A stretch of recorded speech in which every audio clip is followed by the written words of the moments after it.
Interventions. What are they? Why should I choose them? Why should I not choose them? All the things. Now, before I start talking about interventions, I like to make this very firm statement. I am not anti-intervention, okay?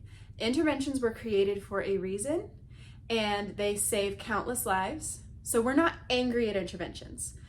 Like anything, they are a tool. And when used correctly, they can be life-saving. When used incorrectly, they can add risks. For instance, you don't want to use a hammer to get a screw into a piece of wood. That's going to be a lot of work. It's not going to work very well, and we're not going to be happy with the results, okay? So how do we use these tools to the best of to fit our needs the best and to empower our labor and birth experiences? First, you should know there are 4 types of interventions in labor and birth. The first type is interventions that help your body release more oxytocin. And oxytocin is the fuel for labor, right? It is what makes your uterus contract. And really the only interventions we have for those mostly are things like Pitocin, which is the chemical version of oxytocin, and pumping or anything that stimulates your nipples, which tells your body to produce more oxytocin. And then anything that is really done to your cervix can also encourage your body to produce oxytocin. So breaking water, cervical ripeners, because your uterus and your cervix are so closely, I mean, they're all part of the same system, then kind of influencing one is influencing the other. So the other category of interventions is things that affect your cervix. So Foley bulbs, anything inserted to help your cervix soften, stuff like that. Breaking water as well is a cervical ripening technique. So then the other 2 categories are similar. Things that monitor baby, things that monitor mom. So, monitor and also help. So for instance, fetal monitors on the belly, and blood pressure, IV fluids, all those things are things that monitor baby, monitor mom, keep her fluids up, stuff like that.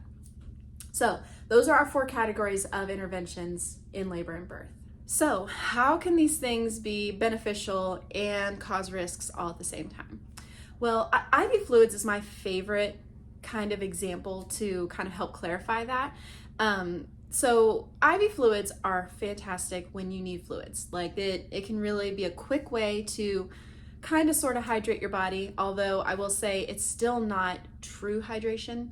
I have seen many times moms have an IV fluid and being on IV fluids for hours and there's orange pee in their Foley bag because they're not quite hydrated. Like it just doesn't go through our bodies the same way as consuming liquids does. But when you're struggling to consume liquids, that IV fluids can be amazing to help you. Now, IV fluids do increase your risk of a C-section. What? How? We're not exactly sure. It could be a combination of it being false hydration and not really giving you as much energy as, consuming liquids does or consuming juice, stuff like that. It's also, it can be hard for you to get in some positions in labor and birth. A lot of times moms want to be on hands and knees, but this isn't comfortable if you've got an IV right there. Also, you have to walk around with your little pole, and so that limits your movement. These little things increase your risk of C-section by little bits. Okay, so that's something to consider. So when you're weighing the option of having an IV bag or not, consider, is my risk of me being tired and low on fluids, is that increasing my risk of a C-section more, or is being attached to a pole increasing more? And it just all depends. So really evaluate each intervention that you receive as okay, is this going to help reduce my risk in this moment because my risk is already pretty high? Or is it going to do the opposite effect? And that's true with any intervention.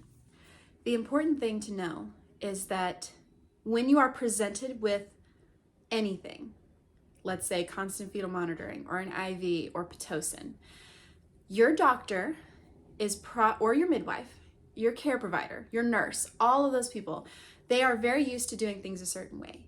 And they know what the risks and benefits are. One thing I want you to remember is that when your care provider, nurse, midwife, OB, any of those people, when they are presenting this option to you, they believe it is the best option based on what they know. But ultimately, it is your responsibility and your right to make this decision for yourself. So if your care provider says, hey, I want to break your water, for instance, they know what the statistics are, they know what their experience says, they know all these things. But that doesn't mean that you don't know something that they don't, like about your goals, about what you're feeling in your body, about what your gut instinct is talking about. Remember that video we talked about how to listen to that gut. So the best thing you can do is get informed consent for each intervention, okay? Be like, can you go over with me the benefits and risks of this option? And then let me make the decision myself on what I think. Because here's the thing. The risks that are important to your care provider might not be the risks that are important to you. The benefits that are important to your care provider might not be the benefits that are important to you. And a good example I like to give about that is I have a client who she had a very, very, very fast labor with her first. And so she does not want to speed up her labor with her second at all because she felt like her first labor went too fast. She felt like she didn't have any control and it just like she just went from one stage of labor to the next and it was just very intense for her. And she hopes that her next labor will be a little bit slower. Now, I'm sure you probably know this, but very few moms go to doctors and midwives and say, can we slow down my labor a little bit?